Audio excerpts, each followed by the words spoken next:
In terms of film releases, when it comes to December, there's usually that one film that sticks out as this is the film to watch during the festive period. In the past, we've seen such examples as The Greatest Showman, but this year, 2023, we've got the film Wonka. Unlike the Willy Wonka films with Gene Wilder and Johnny Depp, where we see Charlie find the golden ticket and you know the rest, this film focuses on a young Willy Wonka who still has dreams of opening a shop to sell his chocolate. This comes from director Paul King, who you'll probably know best from the two Paddington films, both of which got praised by fans and critics alike. When the first trailer for Wonka got released, I must say I wasn't the most enthusiastic because Timothy Chalamet as Willy Wonka didn't seem to be fitting the role very well. Hugh Grant as the Oompa Loompa just looked really odd and strange, and the overall vibe, it just felt like it was a bit too cringy for my liking. Well, on Timothy Chalamet, he certainly does show a lot of passion in this role, and as the film goes along, you do buy into his portrayal as his character, and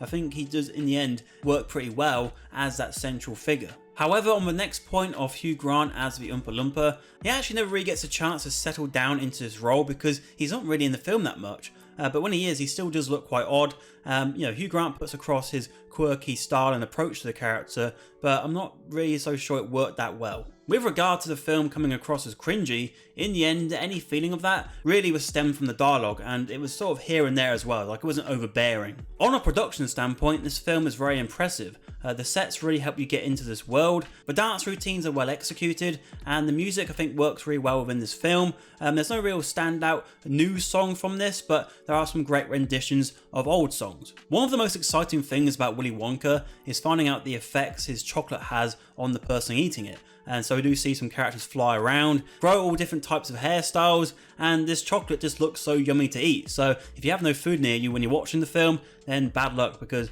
you will want some chocolate after watching it. The story mixes in a few different elements, like we have a prison break thing going on, and we also have a turf war. And on the latter, these chocolate makers, who are like a chocolate cartel, have some great comic moments, which is not a surprise when you have people like Matt Lucas involved, and also Patterson Joseph, who you might remember from Peep Show. Unlike Peep Show, everything here is very family friendly. You're not going to get these characters saying anything like, "And then I'm going to make you feel like you're a turkey fucker." Why? Because I'm the big man and you're a shitheel, right? Although having said that, at times, Olivia Colman's character, Mrs. Scrubbit, did seem to be a bit on edge of saying a word or two of that nature, and she's great in the film as well, with Tom Davis as a great little double act. Rowan Atkinson is also in the film as Father Julius. He's not in it too much, but when he is, he certainly makes an impression. And Keegan-Michael Key as the Chief of Police, he is so good here as well, especially when it comes to the physical comedy. I wouldn't say there was that many laugh out loud moments in Wonka, but there was one scene in particular involving a zoo security guard, which I thought was really well executed, and it did gain a chuckle from me.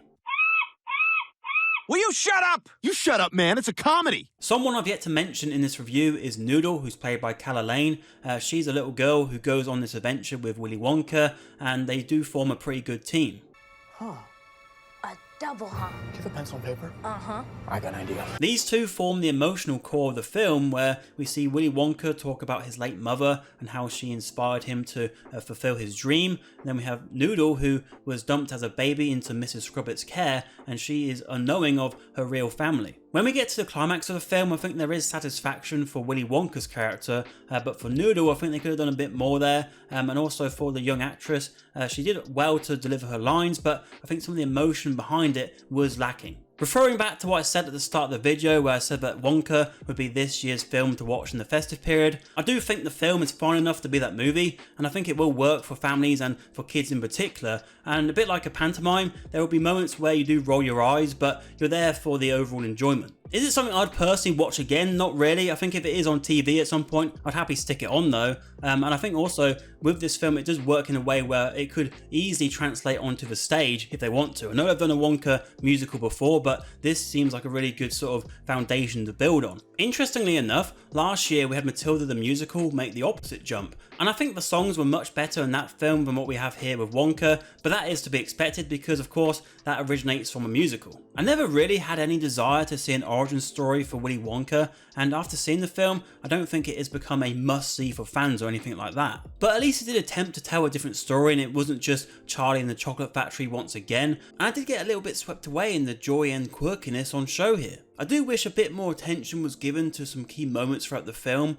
and when it comes to the factory itself, they seem to have left some room there for a sequel, which will ultimately be dependent on this film's success. So Wonka was a middle of the lane film for me, but what are your thoughts, and also which Willy Wonka is your favourite? Let me know all that down in the comments below. Also, just some news regarding the channel, I have now launched memberships here, so if you are interested in extra content and also a members only Discord group where we'll be doing once a month movie nights, then you can find out all those details in the join button, which you should see below and also on the homepage. So yeah, all the information will be in that join button, and also next year 2024 we are going to be starting to do live streams on the channel, and if you are a fellow content creator, I do want to get people involved with this, so if you are interested, let me know. Anyway, I think that's far enough Willy content for one video, but if you do want to watch another one, on screen is our review for Disney's Wish.